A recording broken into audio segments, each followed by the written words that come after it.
देखो यार, एडब्ल्यू के ऑल आउट के ब्रॉल के बारे में तो हर रेसलिंग फैन को मालूम है, बट गाइस यहीं एडब्ल्यू के बेस्ट स्टेज के ऊपर अब एक और ब्रॉल को लेकर बहुत बड़ी अपडेट आ रही है।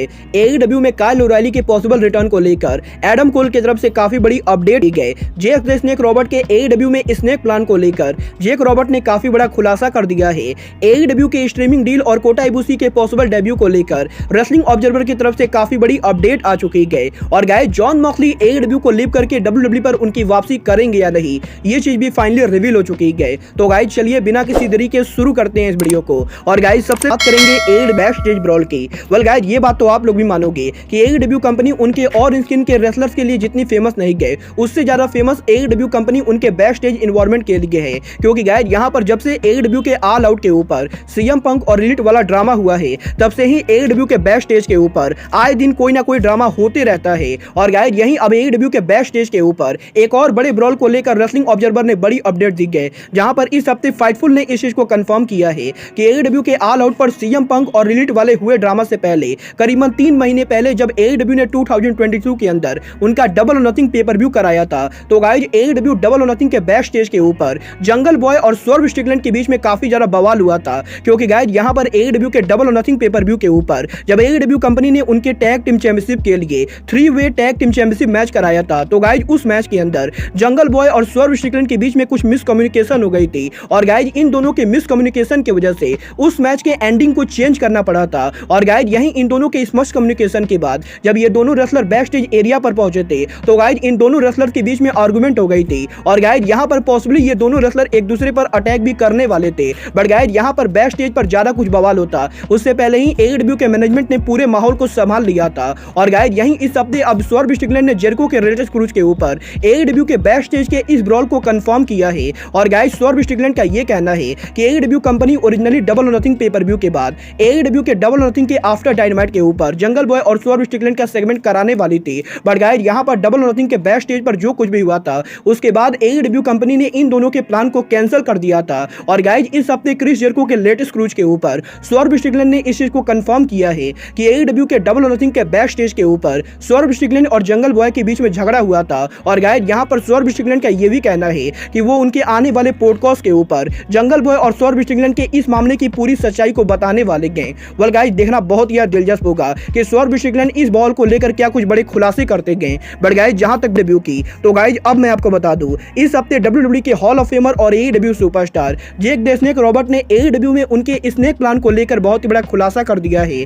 जहां पर इस हफ्ते जेक रॉबर्ट ने यह कंफर्म किया है कि एडब्ल्यू कंपनी ओरिजिनली उनके टेलीविजन के ऊपर भी जेक रॉबर्ट का स्नेक वाला सेगमेंट कराने वाली थी। और गाइस जिस तरह का लेट 90s में WCW और WWE के अंदर जेक द स्नेक रॉबर्ट रिंग के अंदर असली सांप लेकर आते थे, एडब्ल्यू कंपनी भी एडब्ल्यू के रिंग के अंदर जेक द स्नेक रॉबर्ट के साथ स्नेक लेकर आना चाहती थी। और गाइस एक टाइम पर एडब्ल्यू कंपनी ने एडब्ल्यू के अंदर जेक द स्नेक रॉबर्ट के साथ इलेक्ट्रिक स्नेक को लाने का प्लान किया था। और गाइस एडब्ल्यू कंपनी उनके शो के ऊपर जेक द स्नेक रॉबर्ट के लिए एक मैकेनिकल स्नेक को भी प्लान कर रही थी, बट गाइस क्योंकि यहाँ पर उस स्नेक को बनवाने का बजट बहुत ही ज्यादा हाई था, तो गाइस इसीलिए बजट इश्यू की वजह से एडब्ल्यू कंपनी ने जेक द स्नेक रॉबर्ट को प्लान को कैंसिल कर दिया था। बट गाइस यहाँ पर जेक रॉबर्ट का ये कहना है कि टोनी खान इन फ्यूचर फिर से उस प्लान को एग्जीक्यूट कर सकते हैं। और गाइस अगर टोनी खान का मूड स्विंग होता है, तो गाइस टोनी खान पॉसिबली एडब्ल्यू के टेलीविजन के ऊपर जेक द स्नेक रॉबर्ट के साथ हमें स्नेक लाते हुए दिखाई दे सकते हैं। वेल गाइस आप लोग जेक द स्नेक रॉबर्ट का एडब्ल्यू रिटर्न देखना चाहते हो या नहीं,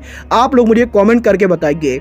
पर गाइस जहां तक बात रही एडब्ल्यू में रेसलर्स के रिटर्न होने की, तो गाइस यहीं एडम कोल के एडब्ल्यू में रिटर्न होने के बाद अब इस हफ्ते एडम कोल ने उनके लेटेस्ट इंटरव्यू के अंदर उनके former faction member Kyle O'Reilly के एडब्ल्यू में रिटर्न स्टेटस को लेकर बात की गई। जहां पर एडम कोल का ये कहना है कि काइल ओराइली की रिसेंटली सर्जरी कराने के बाद अब काइल ओराइली उनकी इंजरी से बहुत ही बढ़िया तरीके से रिकवर कर रहे गए। और गाइस काइल ओराइली अब जिम के अंदर जाकर उनकी ट्रेनिंग को भी शुरू कर चुके गए। और गाइस यहाँ पर अगर हर चीजें ठीक रहती गई, तो गाइस बहुत ही जल्द एडब्ल्यू के टेलीविजन के ऊपर काइल ओराइली उनकी वापसी करेंगे। और गाइस यहां पर काइल ओराइली बहुत ही जल्द एडब्ल्यू के अंदर पॉसिबली उनका रिटर्न करने वाले हैं। वेल गाइस देखना बहुत ही दिलचस्प होगा कि एडम कोल के बाद काइल ओराइली का एडब्ल्यू रिटर्न कब होता है। बट गाइस चलिए फिलहाल आगे बढ़ते हैं और बात करते हैं एडब्ल्यू के स्ट्रीमिंग डील की।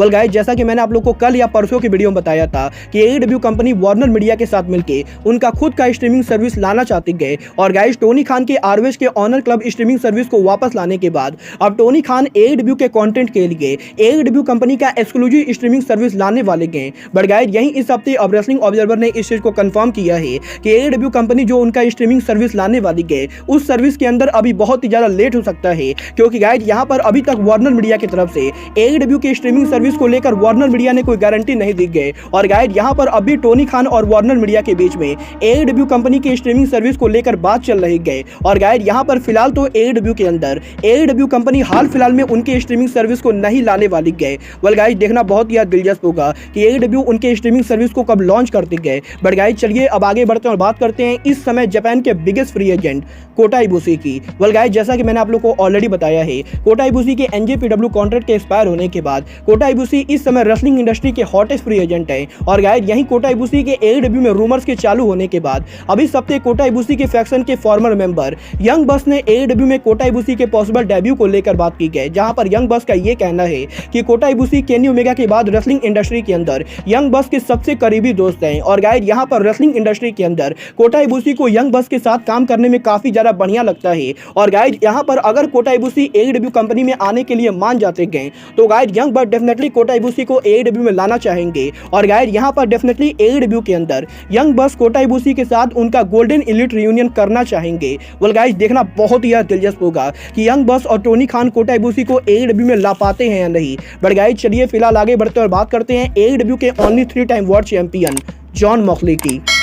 वल्गार बात करें यहाँ पर जॉन मॉक्सली की तो गाइस इस हफ्ते जॉन मॉक्सली ने उनके लेटेस्ट इंटरव्यू के अंदर AEW कंपनी में उनके इन्वॉल्वमेंट को लेकर बात की गई, जहां पर मॉक्सली का ये कहना है कि जब 2019 के अंदर क्रिस जेरिको और जॉन मॉक्सली जैसे रेसलर ने WWE को लीव करके AEW कंपनी को ज्वाइन करने का फैसला किया था, तो गाइस वो फैसला क्रिस जेरिको और जॉन मॉक्सली के करियर का एक बहुत ही रिस्की फैसला था, क्योंकि गाइस यहाँ पर WWE के अंदर WWE जॉन मॉक्सली को दोबारा साइन करने के लिए $1 मिलियन का ऑफर दे रही थी। बट गाइस यहाँ पर मॉक्सली और जेरिको ने WWE के $1 मिलियन ऑफर को ठुकरा के एक नई रेसलिंग कंपनी को ज्वाइन करने का फैसला किया था। और गाइस उस समय मॉक्सली को यह बात बिल्कुल भी नहीं मालूम थी कि AEW कंपनी आगे चलकर इतनी बड़ी रेसलिंग कंपनी बनेगी। बट गाइस अब जबकि 3 साल के बाद AEW इतनी बड़ी कंपनी बन चुकी है, तो गाइस यहाँ पर जॉन मॉक्सली को लगता है कि जॉन मॉक्सली उनका पूरा रेसलिंग करियर AEW कंपनी के अंदर ओवर करना चाहेंगे। और गाइस यहाँ पर जॉन मॉक्सली ने इस चीज को कंफर्म किया है कि जॉन मॉक्सली को WWE में वापस जाने का कोई भी शौक नहीं गए। और गाइस यहाँ पर मॉक्सली का तो ये तक कहना है कि जॉन मॉक्सली AEW कंपनी पर तब तक काम करेंगे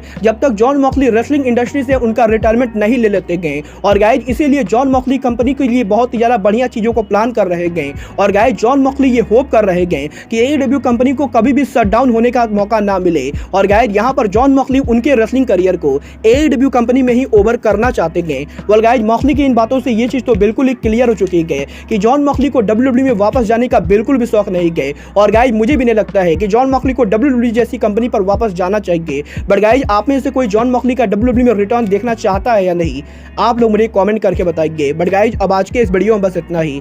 मैं मिलता हूं आपसे अपने अगले वीडियो में। बट गाइस तब तक के लिए goodbye, good night and bang.